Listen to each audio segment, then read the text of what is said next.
And welcome to the Unnamed Reverse Engineering Podcast. I'm Jen Castillo, and with me as always is Alvaro. Hello. And today, try not to laugh. Okay, we didn't do that much giggling this time, audience. But that's Silent because, giggling. yeah, but okay.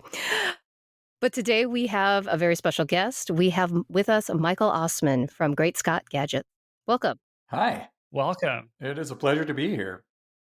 Yeah, we've been trying to plan this for a while, so we're happy that you're here. For those in the audience who don't know who you are and what you do, why don't you give us a little intro? Sure. I'm an open source toolsmith. I am the founder and CTO of Great Scott Gadgets, which makes open source hardware. And what we try to do is put open source tools into the hands of innovative people. So you might be familiar with some of our projects like HackRF and Ubertooth. Those are probably our two best known projects. And Ubertooth was, in fact, the first project of Great Scott Gadgets. It's what made Great Scott Gadgets a real company. It was when I designed and started selling Ubertooth. Nice. Yeah, we've definitely had many past guests talk about using Ubertooth, HackRF. I personally talked about more about the Great Fet, but that's just me. It's just you. So your company is made, obviously for the open source community. I can't really think of too many other wireless or RF focused ones except for Colin Flynn's stuff, perhaps. Mm-hmm. Why are you making these tools as opposed to tackling, I guess, an easier area? What were you hoping to solve with these? Well, I got into these tools before I became a toolsmith. Like I had a background in wireless security, like wireless communication security research, and I was kind of trying to build tools for my research, which is how I got started in electronics and how I got started in building the kinds of tools that we make today. So while we do some things that are not wireless communication related, like GreatVet, for example, we have had from the start a wireless focus, and so I was really excited about software-defined radio and building SDR tools out of software before I got into building hardware tools. And now I kind of do both. Nice. I guess for a lot of people, they find the DSP portion and the RF portion and all the math involved really intimidating. What can you tell us about how to kind of overcome a lot of those fears and really embrace the tools that you've made, as well as embrace dealing with the RF and DSP? That's a really good question. I think a lot of people think they're afraid of math, but they're really afraid of math class because the way math education works, at least in the US, but I think it's more widespread than that. The way math education tends to work is extremely intimidating and really turns a lot of people off of math. And it results in people thinking, a lot of folks thinking they're not good at math or that math is difficult. And we don't end up with folks thinking math is fun, which is a real shame in my opinion. And like if people are interested in exploring this, I highly recommend The Mathematician's Lament by Paul Lockhart, I believe. Yeah, it's also called Lockhart's Lament, which is an essay. You can buy it in book form. I have a copy in book form. It's a short book or a long essay that you can read online. I believe it was originally published as an essay online, and it's a wonderful kind of introduction to what mathematics really is for people who only learned about mathematics in school and don't really understand mathematics as an art form or mathematics as something that's fun. So it's really helpful, I think, to get people outside of their past experience with math and kind of into a new experience with math to kind of make headway into doing something interesting with math, I think. And there is a lot of math in DSP, and it really Yeah. can't be avoided. So there are, for example, certain DSP textbooks or other books that try to simplify the math or avoid the math and put concepts like complex numbers in an appendix in the back instead of starting with complex numbers in the first Yeah. chapter. And I strongly disagree with that approach because certain mathematical concepts like complex numbers are essential for understanding a lot of the core parts of DSP. Yeah. Yeah. Otherwise, you're basically like all your circuits are just resistors. Yeah, right. You're losing a lot of that world. Mm-hmm. Having studied electrical engineering, focus on complex numbers was not emphasized very much. I did have to take a DSP Really? class, but yeah, well, I mean, we had a class on it, but I felt that there was more focus on like linear algebra and that kind of stuff. Oh. Eventually, yeah, you do learn it, but it's not something that was fun, if you will. Learning it at the time, it was more just pain. Oh, I don't know. Like I felt like from the first year onward, like it was all if you didn't know complex numbers, you were screwed. We knew the basics, right? But a lot of times they would just yeah, like yeah for impedance reactance, like for some of those Yeah. stuff we learn it, but it was not it was not quite an appendix, but it also was not kind of front and center. Uh-huh. No, I would for my signals and systems, which is like basically your first, you had to do that well, and then you would go to the DSP class, and it would just amp up. And I think they got simpler in terms of like dealing with complex numbers in that regard. Yeah, Oh, and no, I don't remember a year that wasn't the case. that's interesting that you studied signals before studying digital signals, which is uh, I think the traditional approach. But these days, some folks are trying to go the other way yeah, and analog. kind of do Yeah. DSP first or do digital things first. And I Mhm. and I really think that could benefit a lot of technical education, like even going into like high school math, for example. Mhm. I have a book on my shelf that's an old book by Richard Hamming that goes into uh, the difference calculus and the summation calculus as Mhm. that are like the discrete forms, the digital forms of differential and integral calculus. Mhm. And as I was reading it, I was like, maybe we should be teaching kids this first before, because you can like write a really short, like few line long computer program to do some of this stuff and play with it that you can't do easily with the continuous forms. Since we're talking about education and how we did this, I'm curious, Michael, how did you end up doing all this radio stuff and then eventually go into more security stuff? Yeah. I got into radio things kind of a long way around. Um, like I had a background in IT for a long time. I was a Unix system administrator and network administrator, Mhm. um, and got into security and eventually kind of specialized in security. And as I was doing about 20 years ago, I was doing like network security assessments. Mhm. And part of the scope of these assessments sometimes was Wi Fi. And this was pretty early Wi Fi. um, in the time period in which WEP had kind of it had appeared, and it had which is called wireless equivalent privacy, or sorry, wired equivalent privacy. It was Yeah. supposed to be Mm. it was supposed to provide privacy for your wireless connection that was equivalent to the privacy you would expect in a wired connection. That's why it was called that. But WEP was found to be quite ineffective.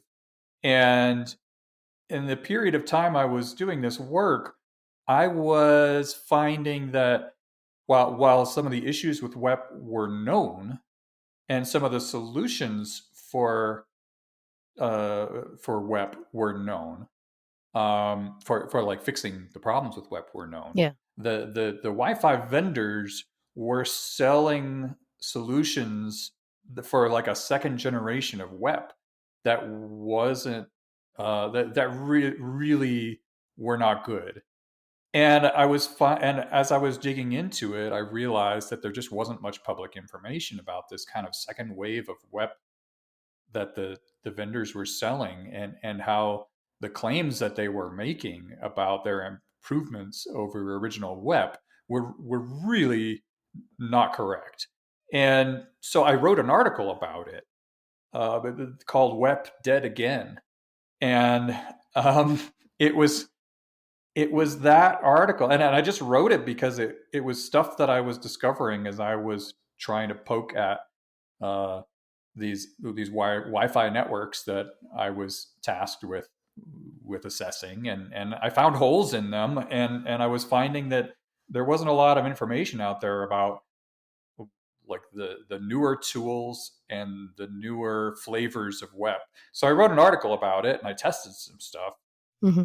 and that article actually eventually caught the attention of some folks at a research lab who said, "Hey, do you want a job doing wireless security research?" Nice. And I, I said Worth a shot. sure, and I made kind of a career change from IT to research, and that is really what kind of set me on this path. That's really cool. So it sounds like you probably skipped the time period where people were still using coax, but people were mostly on wired Cat 5 Yep. and so on. Yeah. Yeah, I've definitely seen some coax like in my early IT days, but it was rare even then. Yeah. So you weren't worried about always having a terminator on your keychain type No. of thing. Yeah. I'm glad I missed out on that. It was, oh man, I could cut somebody off from a network just by like terminating on my side, and if they were on the other side of the chain, like they just didn't have a network. It worked for me. So, okay, so now we've got you work in security. How did you end up, or I guess, how did Gray Scott Gadgets come about? How did you end up creating these tools and also deciding to open source them? Because that's not a very common, or especially even back then, it was not a very common occurrence. Yeah, what are just to elaborate, like what exactly were the dots, the dotted lines in between? Because it still seems like a really big jump just to go from there to Yeah, there. well, I started, my kind of first wireless research, I guess, was that Wi-Fi kind of second wave of WEP that I was looking into, and I published some information about that, and then I got hired to do more stuff. And what I was tasked with primarily, this was at the Boulder Labs, Department of Commerce Boulder Labs, and and I was tasked primarily with looking at public safety communication systems. And a big part of that was APCO P25, which was which still is a um, digital protocol for primarily for handheld walkie-talkies that are used in they're quite popular in public safety. Mhm, And so they wanted to uh, really focus on the security of P25 and of some future or proposed different public safety communication systems. So, and I started looking at things, and as I started digging into the P25 specification, I found some pretty significant security flaws. And I would tell people things like, here on page 900 or whatever of this document, here's this control message that specified that uh, does does this terrible thing, like just shuts down a radio permanently. And it's deliberate, right? Like, you're supposed to be able to turn off a radio. Let's say if a bad guy steals a good guy's radio, you want to be able to shut it down. But there was no authentication for this message. Anyone could transmit this message over the air and just shut down any individual unit on the network. And folks looked at me like I was crazy when I proposed that somebody could just transmit this message. And they said, well, how would they do that? How could anyone possibly actually accomplish this? And I said, well, in theory, it's really not hard at all. But in practice, that's not really my area of expertise. But it became my area of expertise because this was my job, was to try to find flaws in these protocols and try to get them fixed if they were important enough. And part of that was convincing people that they were important enough. So I had to turn theoretical vulnerabilities into practical vulnerabilities. And I happened to be working at a research lab surrounded by RF engineers, people with PhDs in digital signal processing. And there was some SDR equipment around and a lot of other specialized equipment. But the SDR stuff was pretty new. And they were like, I remember that there were some USRPs, the first generation USRP designed by Matt Edis. There were some of those around that they had purchased basically for the interns to play with over the summer. And Wow. when the interns left, one of the engineers walked into my office and handed me a USRP and said, "Hey, Mike, do you think you could do something with this?" And I said, "Oh, absolutely. This is what I want." Like, I saw that thing and I thought, this is how I can turn my theoretical vulnerabilities into practical demonstrations. And I ran with it. But it was hard because I did not know what I was doing. Fortunately, I was surrounded by all these really smart people. And so, like, and some of the engineers were trying to use these things too, and they were struggling for completely different reasons than I was. So, like, I needed help understanding fundamentals of digital signal processing, and they needed help installing Linux. And so it was a good match. I I traded a lot of just IT know-how for like RF engineering and digital signal processing knowledge. Oh man, I feel like you definitely got a better deal. Just, I mean, I think so too. By that time, like, it wasn't 90 floppies. It was a pretty straightforward, like, 1 or 2 disk process. Right. This was only like 15 years ago or less. Yeah. So, okay, so the kind of summarizing, at least from my understanding, is that, there's basically like a shadow band command that, basically anybody could put like the admin hammer down on somebody, on somebody's radio, let's just say. Mm-hmm. But the idea was like how to make that theoretical, or what was written into the spec, actual. Or And you were going to do abused it, that with. Yeah. I guess, like, one of the things that I thought was kind of curious is, like, one, how long has this spec been around? And you said it was P25? Yeah. Yeah. I don't remember actually how long it's been around, but it's been, I think, at least 20 years that it's existed. Yeah. But it's changed a lot over time. Yeah. The reason why I ask is because, and maybe this is a question to ask later or revisit later, is because some of these protocols have been around for so long, potentially, were they naively constructed and just full of potential exploits that now that the tools and equipment are so readily accessible, thank you to you in some part, uh, does this just kind of open up, make everything a lot more susceptible when it was, there was never any intention or never any thought. So, Oh, absolutely. And just looking at that one system, P25, it was yeah, very clear that this was kind of a systemic issue with the development of wireless communication protocols, yeah, that that the knowledge of kind of basic security concerns, and how to do security engineering, um, was just absent from the folks who were developing these systems. And the and there was an assumption that, like, there couldn't really be a bad actor on the system.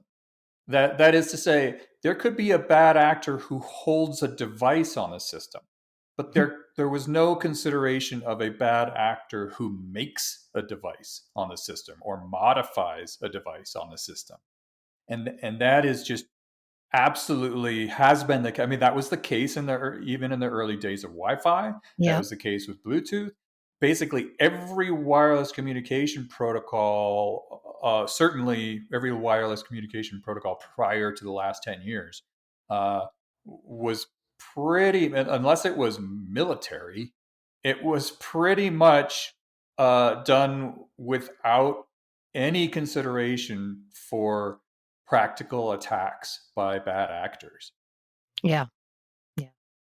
I mean, that kind of aligns with the idea of early internet, if you think about it. Oh yeah, totally. Like it all kind of all of that invention and creation and specification time kind of aligns with, oh, it's going to be free and open, and now we kind of see. Right, and then the Alvaro knew that I Morse was going to worm say that, didn't happened. he? Yeah. Yeah, yeah. So it's kind of interesting to see how that's evolved and played out over the decades. Okay, now that I depressed us a little bit. Well, it's a very good analogy, because like what the internet went through in the 90s Yeah. is what wireless systems have been going through over the past decade, Hmm. and are still going through to a great extent. Yeah, I Can you mean give an example? Oh, go ahead. well, they're stuck, right? Because all the devices are already built. The vulnerable protocols already exist. So it's just trying to patch broken designs, right? Like you can't just, oh, let's design it from scratch the right way, because it's not gonna work with anything Incompatibilities will exist, like the forever. longevity of protocols distributed to consumers, and I assume what was primarily the primary draw was it was convenient for consumers. Yeah, and that's a big part of, like, in those days when I got into wireless security, why the vendors were trying to put a band-aid on web was Mm. because they had these existing products that they not only did they want to sell new products without having to do major redesign work, but they also wanted to have interoperability with their existing products that were already in the field. And this is always an issue. Like I mean, Windows was known for the NTLM hash, right? Like Hmm. they needed this. If I remember correctly, like a legacy system, the password hash was like all caps and like few characters long. And even if you put a super strong password, they would still hash it in that method, so it would work with backwards compatible stuff. And then that's what hackers would go after. Right. So we still haven't gotten to to where the end point. Oh, I don't remember. What endpoint were we going towards? Grayscale gadgets and open Oh, source. right. So I got into wireless security, and got into SDR Mm. at the research lab, Right? in pursuit of wireless security work. And while I was there, I started, and once I kind of got the basics of SDR under my belt, which took a while, like that one message I wanted to transmit onto a Right. P25 system. Mhm. It was just one packet. It had no timing constraints. It was like a few hundred bytes or something. Uh, it was something that like I had written down on paper. I knew exactly the bits that I wanted to transmit. It was very clear, very straightforward from the protocol standpoint. But the amount of time it took me to go from like here's my theoretical attack to actually demonstrating it was a year. It took me a year to learn enough DSP and SDR to be able to do it. And but once I did, I started, I had this great new tool that I could apply to Mhm. other things, and I was excited about it. Mhm. And I started doing kind of some side research in addition to my day job. And one of the things that I started looking into was Bluetooth. And Mhm. I thought, I, I thought, here's this protocol that's getting to be pretty popular that probably, it looks like it has some significant security issues. And the I kind of compared it to Wi-Fi, and I thought how how much Wi-Fi security had improved by this point, because this was a few years after the web stuff. So uh, Wi-Fi security had improved by leaps and bounds. And I looked at Bluetooth and I thought Bluetooth maybe needs to improve by leaps and bounds. And but nobody really has tools to test the security, because with Wi-Fi it's really easy to just pick up a Wi-Fi adapter off the shelf, and you can get it to work in monitor mode, and you can get raw frame injection Yep. to work, so you can transmit anything and you can receive anything, and the tool is just off the shelf and very accessible, and there was no tool to do that for Bluetooth. And I thought, well, SDR, software defined radio, the promise to me of software defined radio is that I could get raw frame injection and monitor mode for every wireless communication protocol. And so I was starting to look into Bluetooth, and I found a research paper written in part by Dominic Spill that was pretty recent at the time. And I was like, "Hey, Dominic, I sent him an email. I said, I have had some overlapping ideas, and I really like your paper, and here's something that I've been thinking about." And he and I just started collaborating over email, and rather rapidly uh, developed some tools based on GNU Radio that Mhm. let us do Bluetooth stuff. And that work, and we gave a talk at ShmooCon in 2009 together, which was the first time I'd met him in person. And um, we presented kind of a way to use SDR to monitor Bluetooth.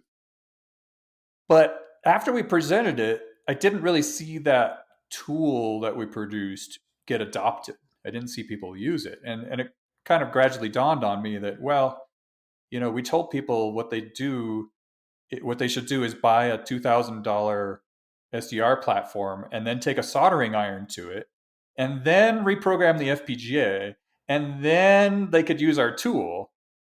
And Piece of cake. we kind of realized that it was still a pretty big barrier. And so I started the Ubertooth project because I was realizing that in theory, the essential thing that I wanted people to be able to do, it could be done with a fairly small, like a single channel sniffer. Mhm. Mhm. And actually that, just to put things into context, like during that time period, your other commercially, well, like industrial commercially, what you could buy as an engineer to basically do scanning of Bluetooth and Bluetooth Low Energy during that time period was buy that Frontline or an Agilent, which was Right. like when I bought a set and we got it heavily discounted was $30,000. Uh huh. Ouch. So I think there was a frontline single channel Hmm. one around that time, and even that was like 10,000. Yeah, it cost a buttload, and it was difficult to set up, Mm-hmm. and all the things. So like if you think about it, like on one hand, you were saying, oh, $2,000 plus all this extra FPGA work, which is more of a technical barrier than a monetary barrier, Right. depending on what the FPGA is. But yeah, it's just a lot of extra work, and it still may not pan out, is what I'm suspecting was in their mind. Right. And it was very experimental. Yeah. And the soldering part of it was problematic, which was only required we had this hack to do all channel monitoring. Mm. And and so we were doing intentional aliasing, which involved like removing an anti-aliasing filter from the hardware. And and that was actually a technique that we probably should have written up in like a research paper, because I I've seen people do intentional aliasing for the purpose of monitoring frequency hopping systems since then. But as far as I know, that presentation at ShmooCon was the first time anybody demonstrated that. That's pretty cool. Yeah, interesting. So that basically brought you to creating Great Scott Gadgets, it sounds like, the It next did, step. because Ubertooth turned into a a hardware project that could be manufactured. And initially, when I started the Ubertooth project, I envisioned it being pieced together from bits of off the shelf hardware. Hmm. And this was, I wanted a low cost single channel Bluetooth monitor. There are various ways that could be accomplished. But as I went through the process, I kind of realized that sort of the the easiest and lowest cost and most reliable way to do it would be to actually develop a new hardware platform, and in very similar architecture to other wireless USB dongles, but just with this extra capability that none of the existing off the shelf dongles had, of like promiscuous sniffing of Bluetooth. And as I once I kind of had arrived upon an architecture and started trying to build it, friends of mine in the security community were saying they couldn't wait to buy it. And that's when I kind of started thinking, well, maybe I'm going to be selling hardware. I don't know. And ultimately, I ended up putting Ubertooth 1 on Kickstarter. And that was really when Great Scott Gadgets started. And so you put on Kickstarter, but you still had to make that decision to open this up. And I'm going to point folks to you had a great, I don't know if it was a keynote, but presentation at KaiCon, the only KaiCon so far, but like 2018 or 19, whenever that happened, about how open source is good for the world. But how did you come to that conclusion, and how did you end up there? Yeah. Oh, thanks for pointing out that talk, because that is one of my personal favorite talks that I've ever done. And it really, I think, came from my adherence to open source orthodoxy, as one of my friends tends to describe. I I was really a strong proponent of open source software for a very long time. Hmm. And I wasn't a very active open source software developer, but I would send a patch here and there to those things that I was using. If I saw a little enhancement or a bug in some open source, and that was one of the things I loved about open source software, is that if I found a bug, I could usually fix it.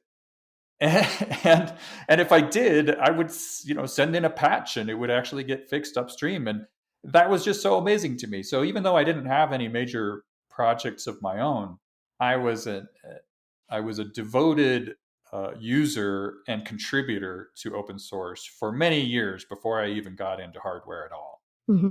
And when I got into hardware, it just seemed the obvious thing to do. That like I guess the probably the most significant piece of open source software I had written was GR Bluetooth, which I wrote with Dominic. He started it, and then we together made it into something much bigger, which was the GNU Radio Bluetooth sniffing tool that we made. And then from there, I started working on hardware, and it just seemed like the natural thing to make the hardware open source as well. My goal all along was to make tools accessible, and I don't know a better way to make tools accessible in every definition of the word than to make them open source. And partly too, it's giving back to the community. That when I look back on, like, even way back into my IT career, every single thing that I ever remember, everything that I was ever proud of doing in my entire career, I did with the help of some open source tool. Yeah. That is not an exaggeration. I mean, without exception, every single thing used open source. And it's just, to me, the right thing to do, to give back to the community that has given me so much. I love it. Yeah, I it totally makes sense, and the fact that like we all use open source whether you know it or not. And if you Uh-huh. don't, if you're not aware, your mail server that you use is probably using Linux or something, right? Almost definitely. Right. Yeah, I used to do mail administration and DNS administration and all that stuff that's just been open source infrastructure for decades. I think just to add to your point, I'm sure it maybe you've even touched on it in the talk itself, and we'll put this in the show notes. I'm assuming, like, your job, probably all of the stuff that you've been working on, not you personally, but I mean our audience has been working on, probably also has a bunch of open source that it's already leveraging, most definitely. And then this kind of harkens back to the point that corporations probably should be contributing money to open source because it's basically saved them how many millions of dollars and having to implement it Billions. themselves. Oh yes, I you're mean, right. You're scale wise, you're probably right. Yeah. if anyone doesn't think that they benefit from open source, they've never used a smartphone. Then, right? They probably Right. never used the internet. And Yeah. okay, maybe I'll believe you, but yeah. Maybe they're still on Windows 3.11. I don't know. But still, it's definitely not something I ever consciously thought of like that. I had never been like, holy shit, like open source like has helped me do all sorts of things. Like I do think about it, occasionally, but never in that framing. And I do think it definitely rings true. So I think part of the way that we got here was, talking about DSP and talking about Great Scott and like how working starting very much at the beginning. But one of the things that you've very consistently done is taken your work and used it as a way to teach more and demystify what's happening. And you have this video series on SDR, which I'm assuming is going to save us a year Well, of that was the point struggling. of it. Yes. That was very much the point of it. And the video series is an outgrowth of, it's kind of an adaptation of some in-person training Yeah. that I've been doing since I think it was 2009. I think it was the TourCon, the fall after that talk with Dominic. And uh, the, that class, like, the reason I was excited about teaching SDR Yeah. in the hacker community was because I saw SDR. I saw how, through my own experience, I saw how incredibly valuable SDR was for wireless communication security work, and I knew that there were a lot of people in InfoSec who had interests similar to mine and backgrounds similar to mine, who could really run with this tool and do great things if they had the background in DSP that I lacked, and I knew that many of them lacked, and I realized that if I kind of look back at myself, I looked back at that year of learning that it took me to go from here's the packet I want to transmit to Mhm. actually transmitting it. I and I looked at that year and I thought, if I could sit year year 1 year ago, Mike, if I could sit him down and just teach him what he needs to know to Mhm. accomplish this one task and understand it, I think I could teach him in about 2 days. What took me a year to learn, I think I could teach him in about 2 days. And so I Okay. thought, well, maybe I can teach other people in 2 days. So I started doing these in-person SDR Mhm. classes at InfoSec events primarily, and occasionally private classes, and eventually adapted it into the online video series Software Mhm. Defined Radio with HackRF. Mhm. That's really cool. I will say, I mean, I watched this many years ago, but that's the first time like the logarithm scale really clicked. Like you had that exercise, like Mm. write the numbers side to side. And yes, Mm-hmm. I use logarithms many times in class and all that stuff, but the learn to think about it in that way, like the order of magnitude, it clicked with your explanation of it. And I still have my notebook somewhere with the numbers right now. I'm glad you remember the Mhm. exercise in particular, because that's like one of the things about that video series is that I do give people exercises to do, between video lessons, and that exercise is one that I learned from somebody like I think it was a Hamvention, a friend that I had met through either Hamvention and or the GNU Radio conference, the early days of that event, um, had actually like taught me that exercise just I think a few months before I recorded that video, and it was something that I had never done in my in-person class that I just kind of added to the video series because I had a little extra time and I have these exercises in between videos, and so that I was able to kind of add some little things like that I don't have time for in my 2 day class. Yeah. Yeah, no, and if you're anything like me, when you have to teach somebody something, that's when you really learn it. Like that's the Oh, kind of yeah. where it cements itself in your brain when you have to Mm-hmm. explain it. So that's probably like every time you taught it, you just became more of a wizard. Oh yeah.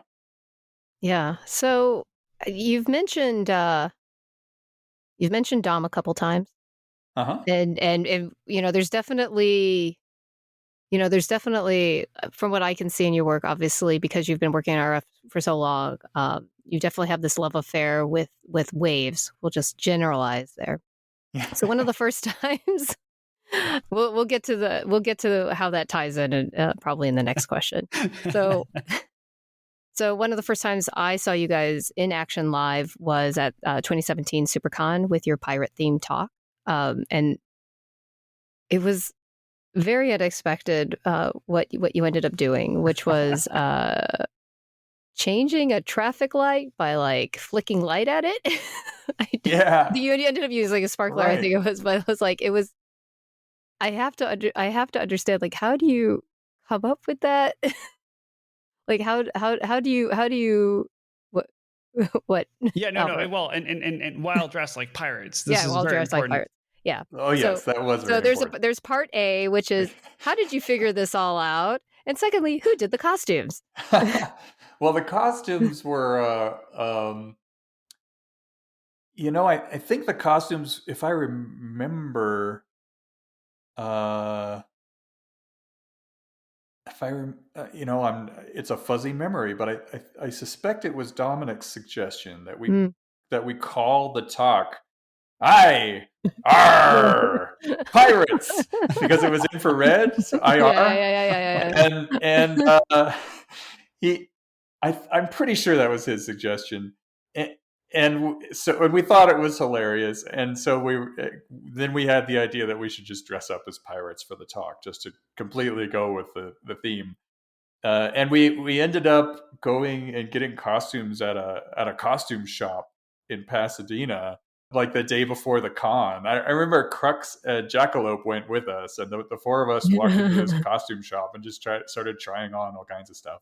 I mean, if I remember correctly, SuperCon was generally that, first part of November, so right after Halloween. So in Yes. theory, like, it was probably a good time to go in there. Yeah, and well, and I think it was a full service year round costume Oh, shop okay. that they just had tons of It's stuff. Hollywood. Yeah, yeah. And You never know when so you have to that dress was like a fun. pirate. And we also used a bicycle in that talk. And I Yes. remember. so Dominic was there.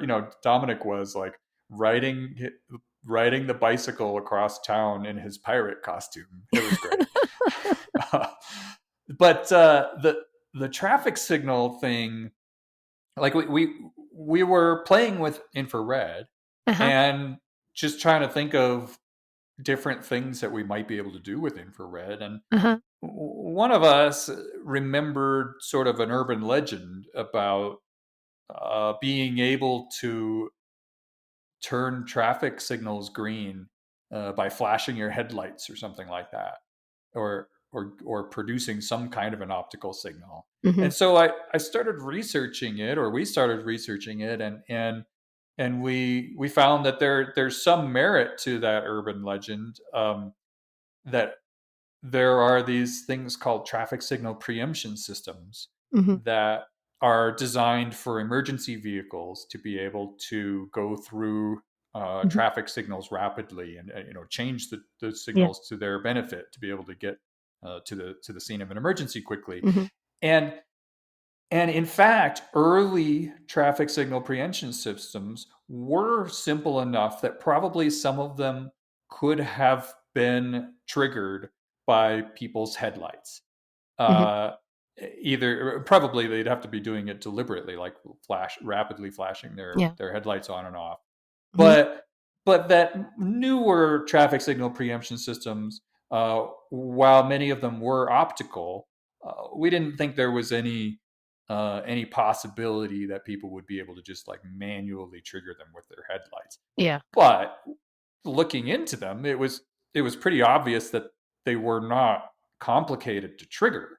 Yeah. They're designed to be triggered by these strobe lights that are attached to emergency vehicles, that are made with like xenon flash tubes, like old school strobe lights that are super bright, like the things that induce seizures in people, which I found kind of amusing and ironic that like an ambulance is driving down the street with a light on it that could induce seizures in people.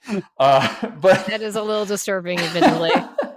but in the process, we figured out that these things are pretty commonplace. These Mm-hmm. traffic signal preemption systems, and we started recognizing them around town. Like there's one a couple hundred yards from our lab, uh, and we realized, hey, we could potentially play with these things. We didn't want to play with one in public, so we started looking around on eBay, and I actually found like the essential components of a preemption system that I could buy on eBay, and we started playing with it and figured out how to trigger it on our own. Interesting. And this was based on primarily on public documentation of how Yeah. these Yeah. systems Yeah. work. Yeah.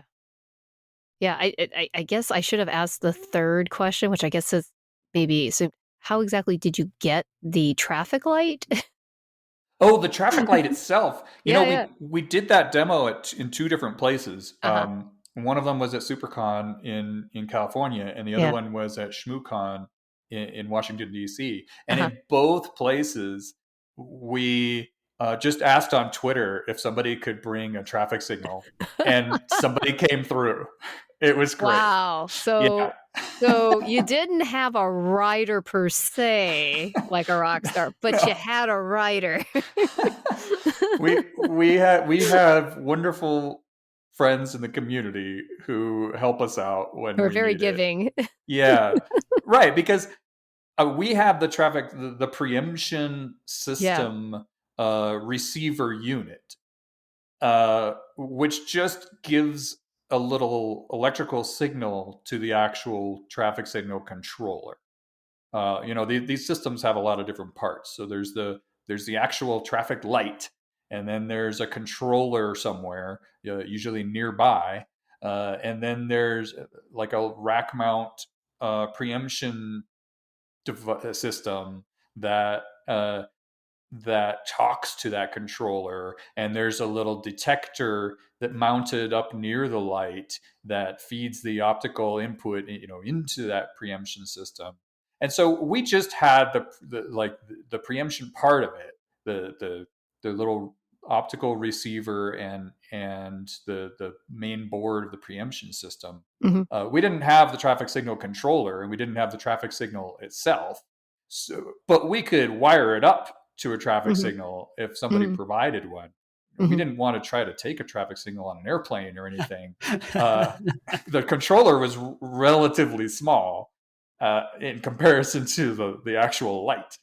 I believe this is a lot of the reason why John McMaster drives to things. Oh yeah. Past guest of the show, Mountain View Reverse Engineering Meetup. I just want to call out that I said John McMaster. Yes. Oh, good job. Because I always say McMasters. With an S. So while we're talking about really cool presentations and projects, I remembered there was another one you did a little bit before this one that had to do with the NSA toolkit. Oh yeah.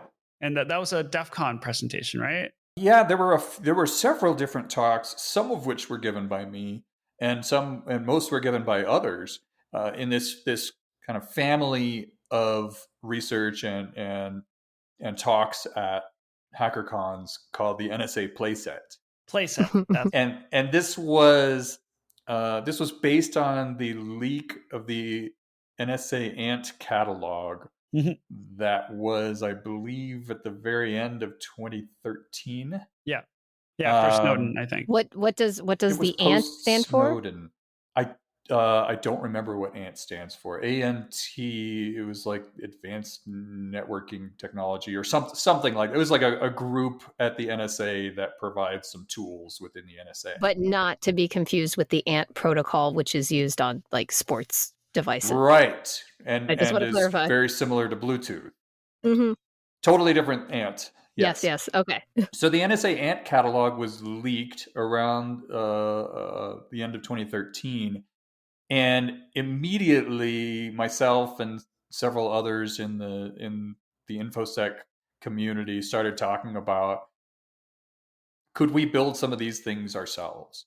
It was kind of like the gadgets that the spies use were suddenly made public, and many of us who make tools for especially hardware stuff, but also software in the InfoSec community, were looking at these things and saying, it wouldn't be that hard to make this or that. Most of the stuff in that catalog really didn't require the resources of the NSA to accomplish. Some of it did, but a lot of those tools were pretty achievable on a smaller scale, on a smaller budget, and so we started all just trying to build things ourselves. And the name the NSA Playset was something that I proposed using. It was a term that Dean Pierce had come up with, I think a couple of years previously. He had been talking about putting together a low cost. It may have been just within the previous year. I don't remember, but he had been talking about putting together a low cost SDR based tool for doing some like a Wi-Fi, or no, not Wi-Fi, cellular, like an IMSI catcher kind of tool. And he had been referring to that tool as the NSA Playset. And as soon as the Ant catalog leaked, I started chatting with Dean, and I said, we should build these things. Can we call it the NSA Playset? He said, yes, we should call it the NSA Playset. So a bunch of us started doing different projects that each one, inspired by a different item in that Ant catalog. And probably the one that was kind of the biggest for me personally was a talk that I gave at DEF CON.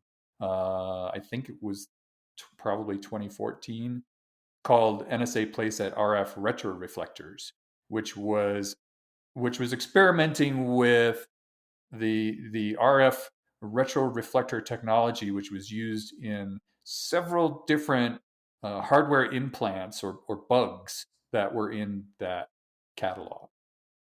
So this is a Congo flock? Conga Flak was one of them, and that was like the base, the really stripped down, basic, like most simple proof of concept that I built in that project. For the audience, and for myself, can you take a step back and explain what we mean by the retroflector and really break down what that means for the audience? Sure. Yeah, retroreflecting is pretty interesting, and the term has a couple of different uses. We were talking about RF retroreflectors, but there are also like optical retroreflectors, and specifically in optical retroreflecting, we're talking about light that gets reflected back in the direction of the light source. So all of all the safety strips, like, and motorcycle gear that has that stuff that it lights up when you flash a line, that's retroreflective and that's optical retroreflective. But RF Right, retro, right.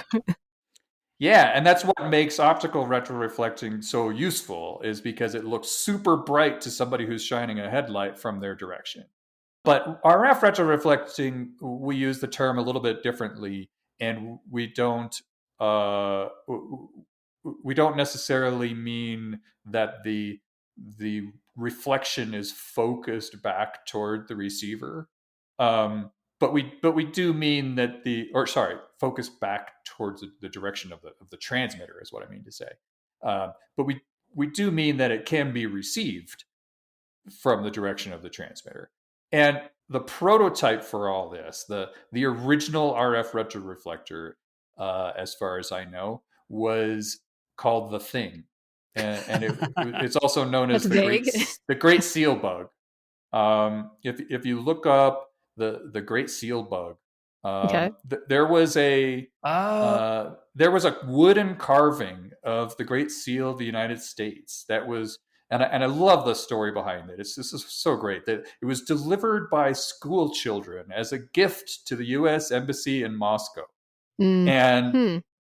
and hung on the wall of the U.S. Embassy for some period of time. It's not exactly clear how long, but probably several years, before it was detected that there was a bug inside of it that was listening, that allowing the Russians to listen to conversations going on in the U.S. Embassy. Uh, a replica of the thing exists today in the National Cryptologic Museum in Maryland, which is a fun place to visit. It sounds like great place to visit. It really is. What was amazing about this thing, it was called the Thing by the people who discovered it, because they had never seen anything like it before. It was unpowered, and that was what was so special about it. There was literally no No electronic servicing. part. Yeah. There was only a condenser microphone, which Uh-huh. is a just a capacitor that varies its capacitance according to air pressure. It was a condenser microphone connected to an antenna, and that was it. There was literally nothing else to it. And the way it worked was the Russians would point a radar at it. They would transmit a high powered radio signal from outside the embassy into the embassy, which would reflect off of that antenna, and they would be able to recover the audio from the return signal, the reflection from that antenna. So there was no battery, there was no power source. The thing didn't actually transmit a signal on its own. It simply modulated a reflection. So it had no memory whatsoever. So it wasn't like, hey, Right. better turn on the thing and get the data. It was, you had to have that constantly running from afar. Right. You would only, and so you would only be able to detect it while the radar was active. Yeah. And you would likely not even detect the reflection very easily. Because it would be so overpowered by the external, the incoming radar signal. So it was totally undetectable based on the technology of the time, because it was a leap forward in technology. The people who had the job of detecting such a thing had never seen anything like it before, so they didn't know what they were looking for.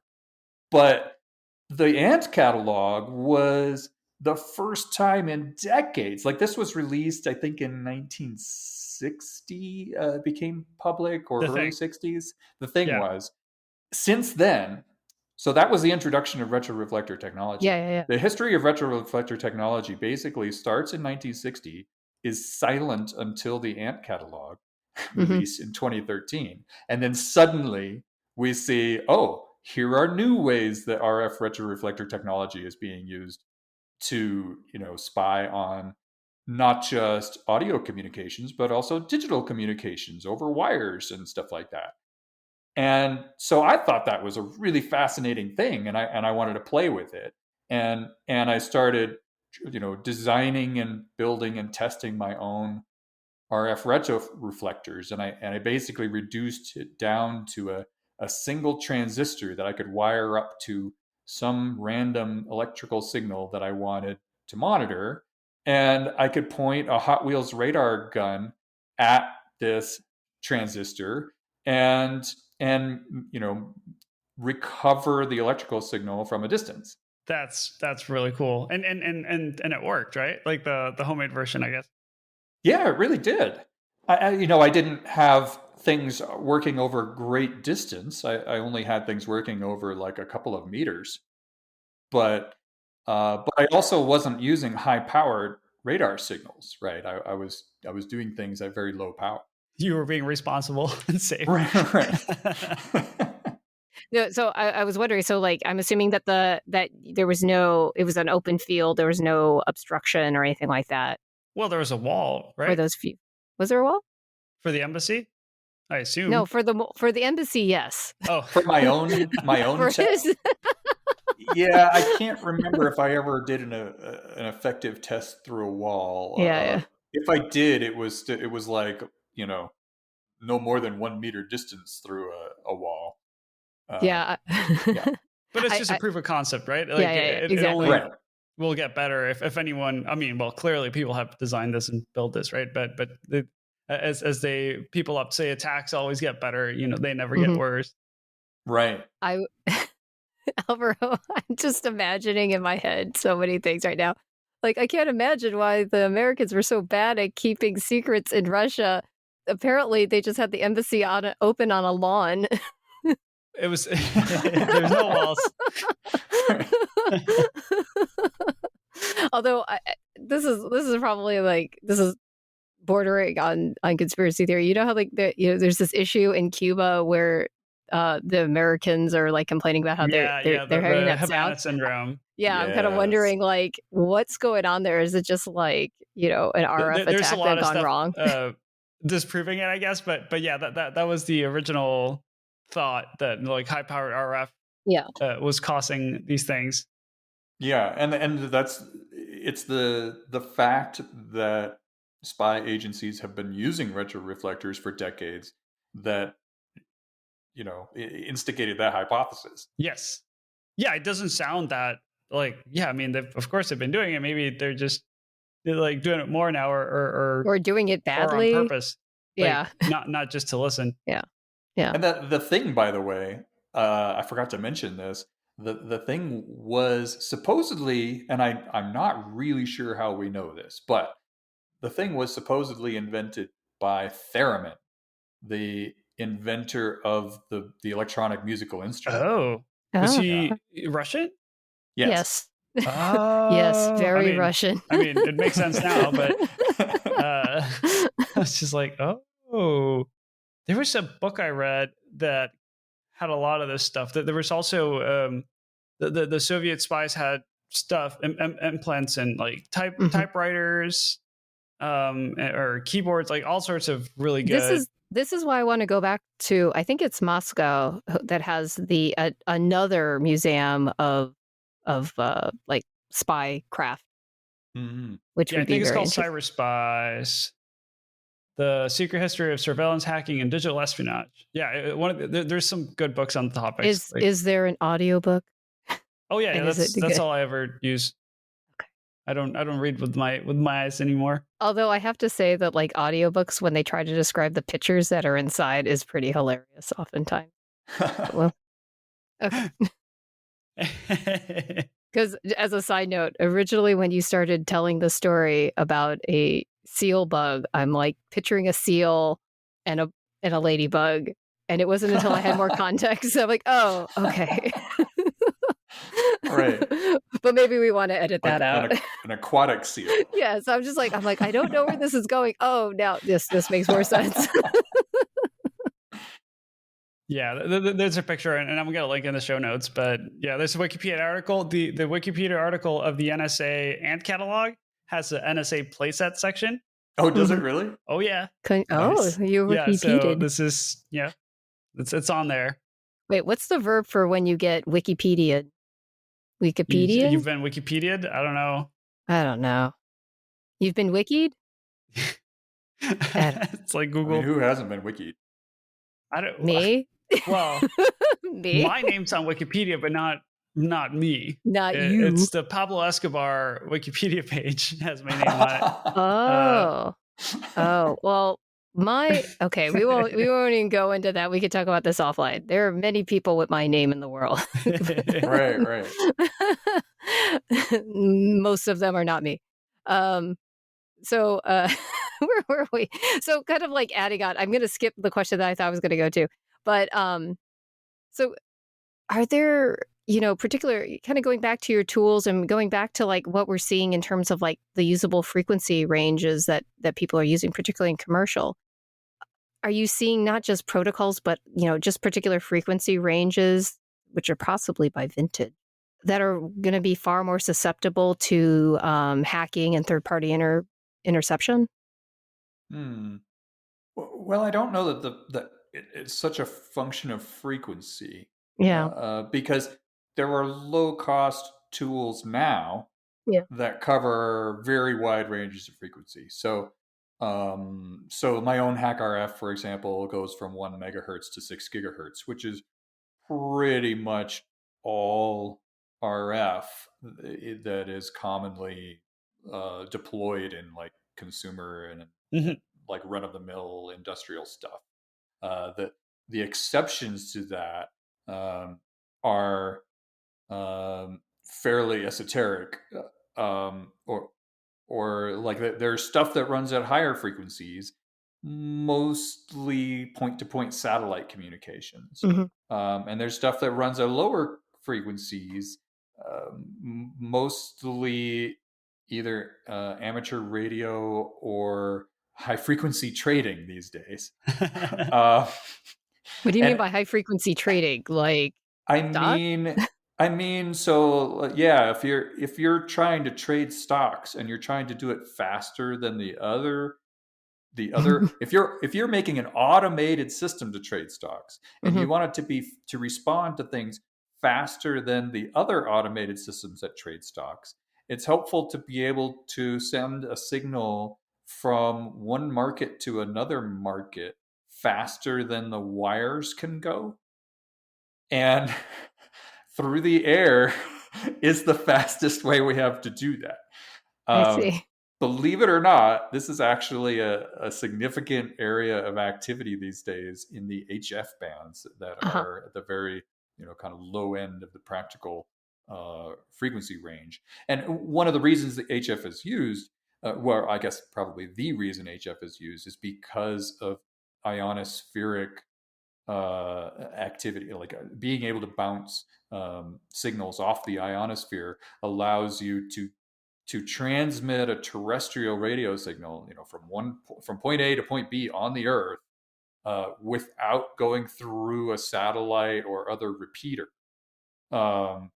Be like longer distances than other frequency ranges, because other frequency ranges get blocked by the curvature of the Earth over long distances. But the HF bands were like, the neighborhood of, I mean, technically HF is 3 megahertz to 30 megahertz, but roughly speaking, kind of that area or a little bit below that frequency range is subject to ionospheric propagation, where you can bounce signals off of the ionosphere in the sky, and signals can even repeatedly bounce off the ionosphere, off the Earth, off the ionosphere, off the Earth, and you can go through a few bounces and get these great distances in real time, basically the speed of light minus a little bit of extra distance because of those bounces that you're doing.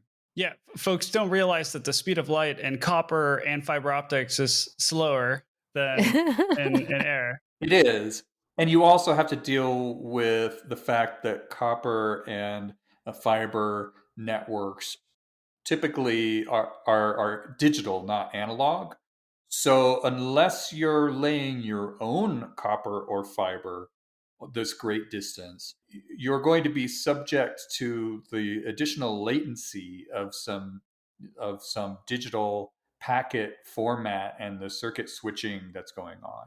Yeah, I know they used to have their own microwave towers and like repeaters to go between, I don't know if data centers or trading market things. I did not know they used HF though. That's pretty neat. Hope they use encryption. That's a fairly recent trend. So I'm kind of looking at it in a couple ways. So like, I'm imagining it mostly it's like hedge funds in particular who are really just trying to squeeze out whatever they can and to turn a profit, these very narrow profits, and need to have fast trades. So in my head, I'm like imagining, okay, it's hedge funds who really like pool, so they're just kind of doing it with radio waves, just making these bank shots all over the world. Yeah, I honestly know nothing about the people who do it. I only know about the technology they use. You're like, I try to stay out. You're like, I try to stay out of that part. Yeah. But that's what I'm imagining. Yeah, I'm surprised the hams haven't like risen up against them. Maybe they licensed their own band or something, but no, they're definitely in some cases experiencing the ire of amateur radio operators. I will say that this episode is turning very like a game of Illuminati, because we've mentioned the hams, the Soviets, the thing, hedge funds, like hedge funds, like stock trades, NSA. Yes. I don't know who's controlling who now. This is what happens. People say RF is black magic. I mean, it is. I mean, so okay. I'm going to go back to the Grayscale gadget kind of things and ask you, what are some of the most kind of or exciting or coolest applications you've seen of the products you've made? Because I know as a maker, when somebody else uses your creation to do something cool, it's like the greatest. So I'm curious if there's any highlights of projects or things people have done with the Grayscale gadgets tools. Good question. I mean, one of my favorite things to do in pre-pandemic times was to go to conferences and attend talks and give talks too. But I really like attending talks and in many cases seeing folks use the tools that I create. And sometimes that's intentional and sometimes it's not. Sometimes it's expected and sometimes it's not. Like there's kind of a famous talk that Sami Kankar gave at DEF CON several years ago, in which he introduced roll jam, a technique for dealing with a technique for defeating the rolling code system used in like automotive remote keyless entry and garage door openers and that kind of thing. And it was a really great talk, and he used Yardstick One, which was a tool that I made. But it wasn't a surprise. Like I walked into that talk knowing he was going to use Yardstick One because he and I had been chatting about his research months before, and I sent him a prototype Yardstick One because I said, here, he was asking for my help. What do I need to do this? And I said, oh, that's a great idea. I'm going to send you the tool. You need to do that. And so, and he ran with it and did really great work. So that was a highlight. That was a really nice use of a tool that I made, but it was totally expected on my part. Whereas other times I've sat down in a talk just because it's something that's interesting to me, and I'm watching the talk, and at some point they're like, "Oh, here's the tool we use," and it's something that I built, and it's so amazing. It's such a great feeling to see that it's actual, like the work that I've done is actually doing what I set out to do, which was to enable other people to do great things. It's so gratifying. It's really a fantastic thing. I think the last ShmooCon I went to in 2020, I think there were two different talks I sat down. Like one of them was using Ubertooth and one of them was using HackRF, and I didn't know in either one that they were going to be using those tools. It's fantastic. And there, like I remember one time I was at a conference in Asia, and I met somebody that I probably would not have had the opportunity to meet if I had not traveled to Asia. And we were at a speaker party or something like that for the conference, and this guy that I hadn't met before walked up to me and introduced himself and said, "Thank you." And I said, "For what?" And he said, "Thank you for Ubertooth. I could not have done my master's thesis without it." Nice. And Ni- I mean, there's no better feeling than that, to know that, you just made somebody's academic career with this pet project of yours. It really is fantastic. And sometimes people use tools that I've made for wildly unexpected things. Like I got an email once a long time ago from somebody. I think they were at UCSD or Mhm. Scripps. Uh-huh. Uh, they they mentioned that they were using HackRF in their studies of how sharks find prey with electromagnetic signals, and I Whoa. was like, just my mind was blown. I expected people to use HackRF for wireless communications. I expected radar. I expected a little bit of like unintentional emissions from electronics. I did not expect sharks. It Yeah. was it was really awesome. So, oh, man, that I can't even imagine how blown away you probably felt hearing all these, finding out about all these. But for those of us who want to be able to thank you and use your tools and and do research and do great things, what advice do you have for those of us just starting out with SDR hardware and software tools? What other than looking at your videos, which are going to save us a year of our lives? I hope so. Uh, uh, you know what what do we need to be aware of? But also, what are the most common mistakes that we make? Ooh, yeah, common mistakes is a good question. One, I think the best advice I could give somebody starting out is to find a fun project. Um, a lot of people have a certain thing that they want to accomplish, um, and oftentimes it's not easy. Oftentimes it's a difficult thing, and they could really use a simpler project to get started.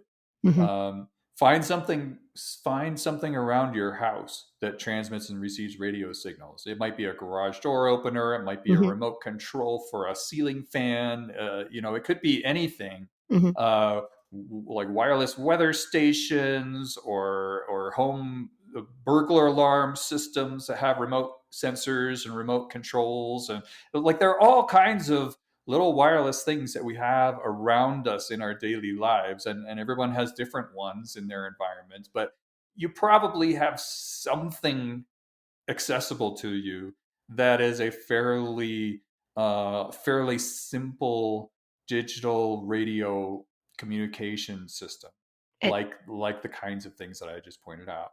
and doesn't require you to like tear them down, break them. It sounds like. Right, right. Yeah, you can experiment with a garage door opener really easily, uh, just by pushing the button and Yeah. seeing what you observe over the air. And like one of the first things. One of the things that I always have folks in my SDR class try is a Mhm. replay attack, where Mm, Mhm. you record the signal from something like a garage door opener, and Mhm. then you transmit it with a HackRF and or any SDR, and Mhm. see if you can get the target device to move. Um, and you'd be surprised how many systems are still in the year 2022 vulnerable to replay attacks. Like just this year, there was a release, there's a CVE assigned to a bug in Honda CRVs that are recent cars Yeah. whose remote keyless entry system is vulnerable to a replay attack. Yeah. And the reason I found out about it is somebody said, "Hey, Mike, look, they use HackRF for this," yeah. uh, which is great. And that's exactly the kind of thing I want people to do with HackRF, is to Mhm. find those kinds of bugs and hopefully get them fixed. Yeah. Yeah. I think there's one right now also with the Tesla, the charging port. Station? Oh Oh, yeah, no. Yeah, What's that one? like the the gas Yeah. for cars, the little The door. receptacle. Yeah. So Okay. so the Teslas have that, and it's the same thing. It's the same code for all of them, kind of thing, and you could just open. I mean, it's not like I'm gonna charge somebody's car without them. right. Boring minute. I don't think you can take any charge out, but No, yeah. right? It's not like But siphoning gas. well, you do expose that there is communications port, I assume, in that port. So, Right. but still, that I just saw recently, and somebody made a little handheld thing that you could just go and click and open everyone's little doors. Well, it's a really good point you make about there being probably a communications port there, because it's kind of the classic security blunder that that a some engineer at Tesla probably looked at the control system for that little door and didn't really think about didn't think about wired access to a data bus in their car Mhm. as being part of their threat model. Yeah. Yeah. Uh, but maybe there is a data port in there now, and maybe that was added later, and so the threat model changed out from under whoever designed Yeah. that port. Yeah. You get That's a totally plausible scenario. I guarantee you that's probably what happened, because they're like, "Oh, we're just gonna be more consistent because this is gonna make some part of manufacturing or diagnostics or whatever a little bit easier for us." or convenience, right? Like, oh, if it's out of battery and you don't have enough battery to run the regular system to use your phone to unlock the thing, you want some other way to open the thing so you can charge your car, right? Right. But he definitely has to negotiate with the charger how much power to get, and or like all that stuff. So I do have to wonder what the purpose of having that level of security on that door was, though. oh, I mean, it's probably just somebody gets designed. Hey, can you make a thing that you press the button and it opens the thing? And I'm they're willing like, to bet okay. someone got a promotion from that. Hey, one of the things that, we've been talking a lot about all these tools that you've done, but, we kind of foreshadowed this a little bit earlier, but, you look at, you indulge in waves of all kinds, including sound waves, and you're a musician. One of the things I thought while I was doing research was that you have a paper on how to write the horn parts in pop music. Oh yeah. And maybe it's been a while, but I thought that It was has been like a while. really, I thought that was like really interesting, like kind of like a complete deviation from what I would have expected. So, why did you decide to write this paper? Why did yeah, I mean, it's a little web article that Yeah. it actually just started out as an email. Mhm. Because I mean, before I got into the career that I described, I was a musician. I was never a professional musician, but I grew up in a musical family, and I studied music in college. Um, and but I kind of paid my way through college working in the computer labs and just sort of kept doing that stuff. Um, but but um, around the turn of the century, I was playing in a cover band. I was playing trombone and other things in a cover Wow. band in Chicago, and Not long after that, I had left Chicago, but I was still in touch with my friends in the band, and my friend Mhm. Chris Corsal, who's a wonderful guitarist and singer in Chicago that I used to play with. Chris had emailed me, and he said that he was playing with this.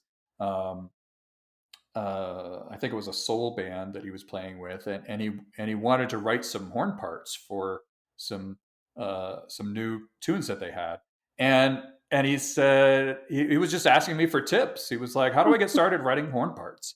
And I knew he was a very capable musician. He's an outstanding guitarist, but he didn't have, and I knew that he knew the basics of music notation, but I knew that he hadn't played wind instruments. He didn't know the perspective of like how would how would a horn player read this, and what sounds would they make based on what he put on the page. And so I started writing this email to him, and I kept thinking of more and more things to tell him about. Like, oh, you should know this and you should know that, and like if you just put four quarter notes in a row on a page and put it down in front of a trumpet player in an orchestra, they'll play like ta ta ta ta. But if you put those same four quarter notes on the same page in front of a trumpet player like in a funk band, they'll play bop bop bop bop, and Yeah, and both different. it could, yeah, it could be the same player. In fact, it could be Yeah. the exact same player, but in a different context. They're Yep. going to interpret those markings in a different way. And so I started thinking about all these, nuances of how the instruments work, and what you kind of need to know about what you can do in the different for the different instruments, and like how. Anyway, it just kind of got out of hand, and I wrote a really long email, Yeah. and after it was done, I realized, wow, I put way too much effort into that just for one person to read. So I just put it up on my website in hopes that someday somebody else might see it, and it might come to some good use. That's Yeah, awesome. I thought it was interesting just because I know that you're a musician. I didn't know how many different instruments you played. So that's why I was like, "Oh, okay," because it's a common problem like for composition to kind of have in mind, yeah, how those particular instruments attack and Hmm. transpose and working with like their different keys and so forth. Yeah, I thought it Yeah, was it's really helpful when you're writing music for an instrument to know how to play that instrument. yeah. Like, you don't have to. It's not an absolute requirement, but you either need to know how to play it, or you at least need to kind of conceptually understand how the instrument works and what its capabilities are. Okay, we have one last question. Elro, do you want to ask it? I mean, we've warned you, but Oh, yeah, this one. You've listened to we past episodes, so you we'd should love know. to ask people what their favorite tools are, and it might be reverse engineering related, or just might be something that you in general find a great tool. Might be a great chainsaw for cutting ice. I don't know, but We've heard unusual things. Some people just like Jupyter notebooks. I do really like the 12-inch Makita electric chainsaw for ice carving. But I was going to say I was going to say that my favorite tool for reverse engineering and kind of the wireless work that I've done so much of is GNU Radio. Mhm. GNU Radio is an open source software framework for building software defined radio applications. But it's much more than that. And in particular, GNU Radio Companion is a GUI front end for GNU Radio that lets you rapidly prototype things. And it's what I have people use in my software defined radio training. And actually, when I first started doing software defined radio training in person, GNU Radio Companion didn't exist, uh, and I had to have people like write Python to do this DSP stuff. And my goal of teaching them what took me a year to learn and teaching it to them in 2 days really wasn't realized. It wasn't realized until GNU Radio Companion, which allows much more rapid experimentation. And it's a terrific tool just for learning how DSP works and trying things out. I've even used it for simulating things like electronic circuits that have nothing to do with radio. I've used it for audio things. I've used it for infrared things. But at its core, it's designed for doing radio things in software, and it's just a fantastic tool. It's made by a wonderful open source community that's a good group of people. They host the GNU Radio conference. That's an annual event, which is something that was new since I started using GNU Radio, but has been a really nice event. So that's my choice, GNU Radio. Yeah, no, and I will say, folks who tried it in the past and had a rough time getting it installed, it is so much easier these days.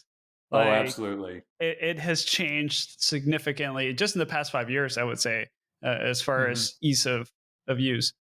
And there are some newer tools or more refined tools that I think have come out recently. I don't know, but they're kind of companions to the companion. They're companion, and we, not to take the shine off our current guest, but to add on to Michael's work, we already have another guest planned, who's gonna kind of be, he's gonna kind of like be the more, less of the theoretical, more of the practical for us.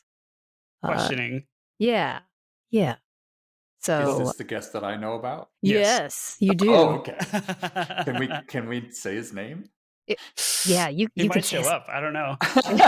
Wait, no, so don't say it 3 times. Don't say it 3 times. He can't show up on weekends. Yeah.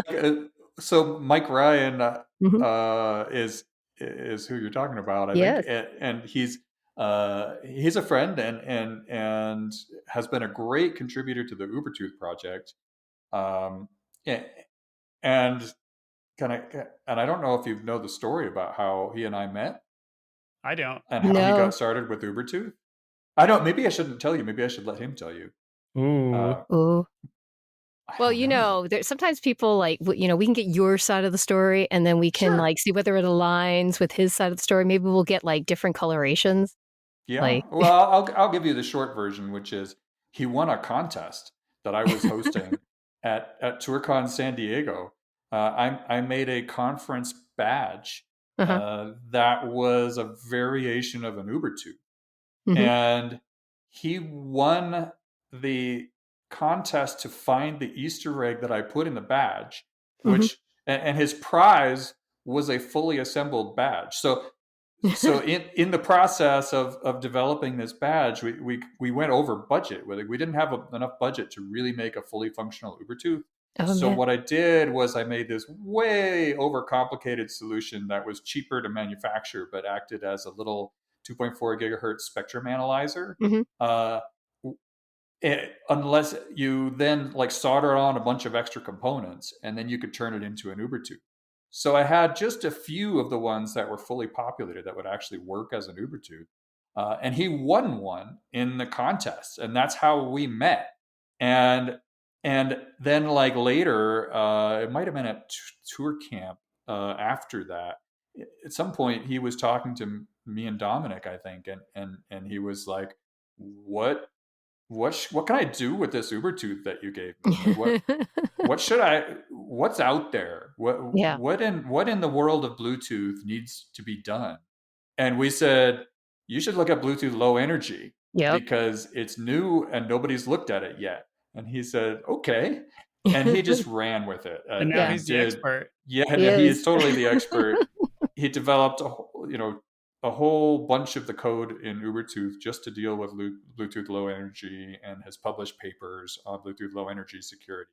Yep. It all started with just finding this Easter egg in a badge at a conference. That's really cool. That's a great story. We will have to follow up, and maybe he'll add more coloration to it. And I was so scared, and what will happen next? I don't think scared is in his vocabulary. Well, I don't think so either. But he might remember things totally differently than I do. I don't know.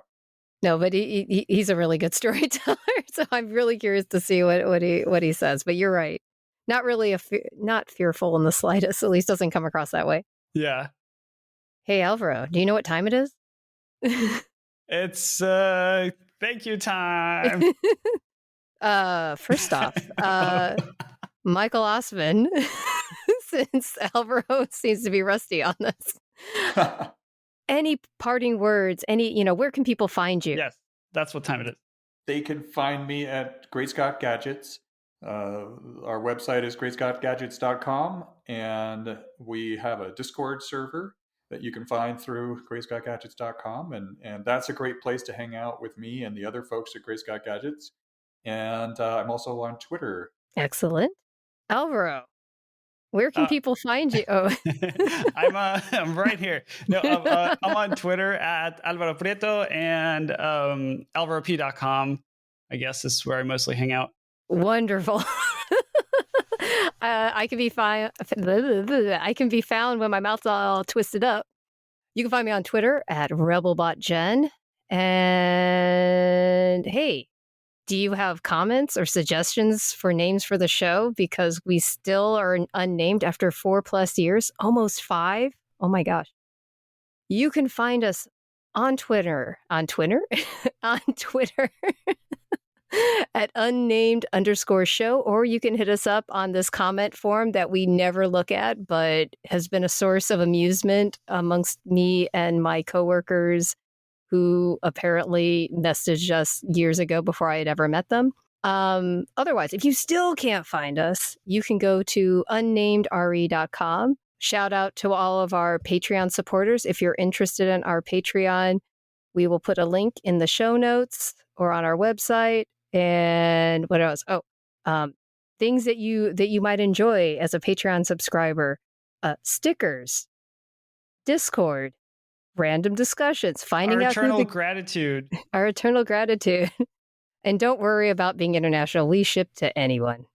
If you still don't know how to support us, or you really like us, or you really hate us, you can, put a review on iTunes, Stitcher, Spotify, whatever the heck Google's doing, whatever rando RSS feed thing that's sucking up everything. But you can find us. And if you make a review, we'll read it. The last review that we have is like from 2 years ago. So if you really want free publicity. I thought it was a really rough one. I'm like, oh, I didn't see that one. Yeah. If you want to, I don't know. We're just throwing the kitchen sink here. Anyway, yes, thank you so much. Thank you so listening. Much. Have a good night, everybody. Thank you so much for joining us. Thank you, Michael. Thank you.